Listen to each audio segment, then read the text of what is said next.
Just a couple of years ago, media outlets were working overtime to report on the rumors surrounding Britney Spears and her conservatorship. During a testimony, the pop star refused to mince words when she claimed that her father was forcing Spears to use birth control, an IUD, against her will. It's an accusation of forced sterilization, shocking in this day and age. But to a probate judge in June of 2021, she says it's true. I want to have the real deal. I want to be able to get married and have a baby. I was told right now in the conservatorship I'm not able to get married or have a baby. I have a ID inside of myself right now so I don't get pregnant. I wanted to take the ID out so I could start trying to have another baby, but this so-called team won't let me go to the doctor to take it out because they don't want me to have children, any more children. At the time, Spears was 39 and felt that her opportunity for a viable pregnancy was closing. So for her, you could argue that there wasn't much difference between forced use of birth control and permanent sterilization. Now, you might be scratching your head and wondering, isn't forced sterilization illegal? What many people don't realize is that in 1927, the U.S. Supreme Court sanctioned the forced sterilization of thousands of disabled, poor, and minority women without their consent. That case, called Buck versus Bell, has never been overturned. I think even folks that maybe are not aware of this long history of forced sterilization or particularly shocked by that revelation because it implies that there are people that are kind of controlling Britney Spears' reproductive choices. And I think in this day and age, people believe that women should have the right to make their own reproductive choices. That's Natalie Lira, Associate Professor of Latinx Studies at the University of Illinois at Urbana-Champaign. Her research focuses on reproductive justice and the history of medicine. And so I think even divorced from this long history of sterilization abuse, it's a disturbing revelation. But add to that, this very long history of state-mandated sterilization that started with the eugenics movement. Eugenics is a pseudoscience that became popular in the U.S. as an effort to implement genetic theories for the so-called good of society. The Nazis applied this same theory to its extreme during World War II. Eugenics argued that certain social problems were caused by people who had defective traits. So they asserted that things like poverty, crime, immorality were largely the outcome of defective biology. And so by that logic, they asserted that if we could identify individuals and populations that produced these socially detrimental traits and prevented them from reproducing, then society would benefit. And so it was a science that really individualized or biologized social problems, and in the process, really made reproductive control a legitimate facet of social welfare and public health. One woman named Carrie Buck fought back. She argued that forced sterilization was cruel and unusual punishment and a violation of her Eighth Amendment rights. But in a 1927 decision, the U.S. Supreme Court wrote that, quote, the principle that sustains compulsory vaccination is broad enough to cover cutting the fallopian tubes. Buck lost her case and was sterilized, along with thousands of other women in prisons and institutions across the country. The Supreme Court upheld eugenic sterilization as a legitimate policy, and Oliver Wendell Holmes was a judge in that case, Buck v. Bell, in 1927. And the assertion was that it was better to end the family line than to allow that there be 3 generations of imbeciles. I think the direct quote is 3 generations of imbeciles is enough. Though many organizations have fought back, only 2 states have banned forced sterilization. Disability rights organizers did a lot of work to kind of make this practice unpopular.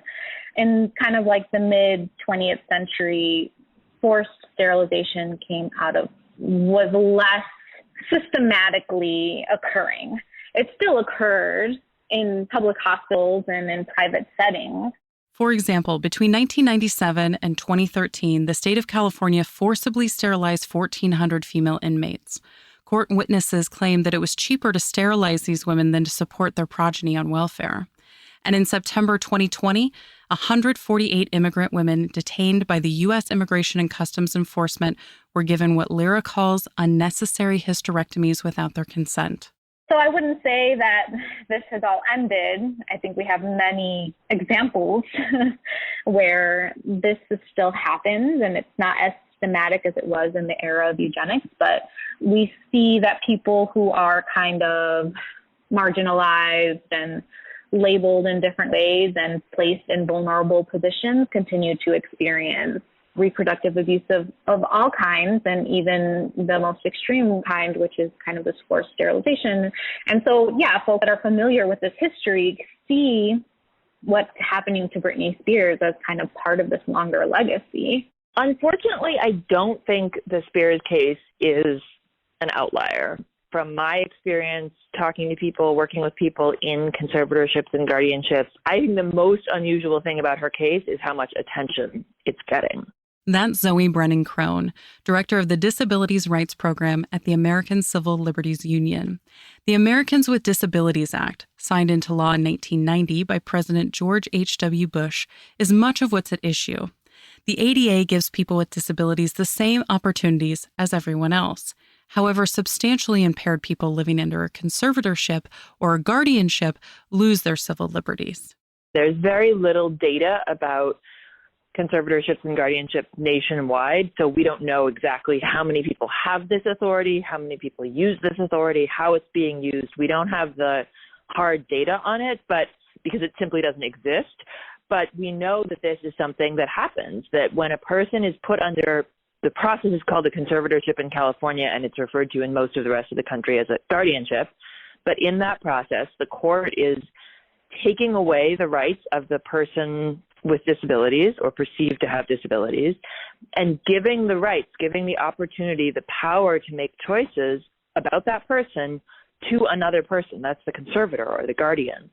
And very often that includes the right to make medical decisions, and that includes the right to make decisions about reproductive freedom in a lot of cases. And it's a really huge infringement on a person's rights and identity and autonomy, and unfortunately can happen with very little oversight. Brennan-Crone contends that people under a conservatorship or guardianship should not lose their civil liberties and rights. She recognizes that many guardianships are supportive and loving, and that many guardians encourage the independence of their loved ones as much as possible. But that isn't always the case. Brennan-Crone believes that systematically giving one person power over another creates a dangerous situation. She'd like to see a reduction in the number of conservatorships in the U.S. through the establishment of a variety of support systems to help the disabled. Supported decision-making is one of those ways. It doesn't have to be a family member who's doing that. It can be friends, it can be support workers.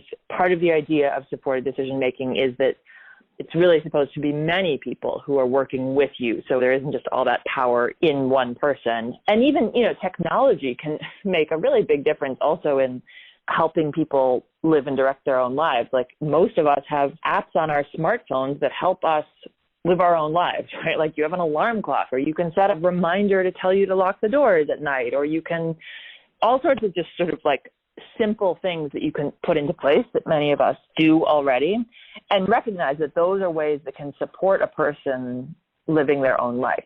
Still, the decision to establish a guardianship is often a foregone conclusion.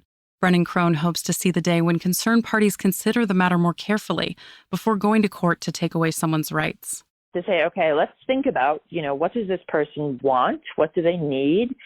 Is there a reason that we think that this person can't direct their own lives? And in the case of adults, I think that they're spending their money the wrong way, or getting bad haircuts, or drinking alcohol more than they should, are not actually reasons to take away a person's civil rights, And so I think really having a system where you really have to identify, here's what we think the danger is, the problem is, and really brainstorming what kinds of voluntary things. What if somebody agreed to have a joint checking account with someone they trusted, and so, or, oversight in a checking account, so that that person could put the brakes on if they spend more than, a certain amount of money in one day, and help the person talk through what they were doing. And if they choose to do that, if they can agree to that, then there's no reason to go through a court system and take away someone's rights. According to the International Justice Resource Center, forced sterilization is a human rights violation. And yet, it's legal to enforce sterilization in the U.S. You can find more information about all of our guests on our website, radiohealthjournal.org. This segment originally aired in September 2021 and was written by Polly Hansen. Our lead producer is Kristen Farah. Our executive producer is Amira Zaveri. I'm Elizabeth Westfield.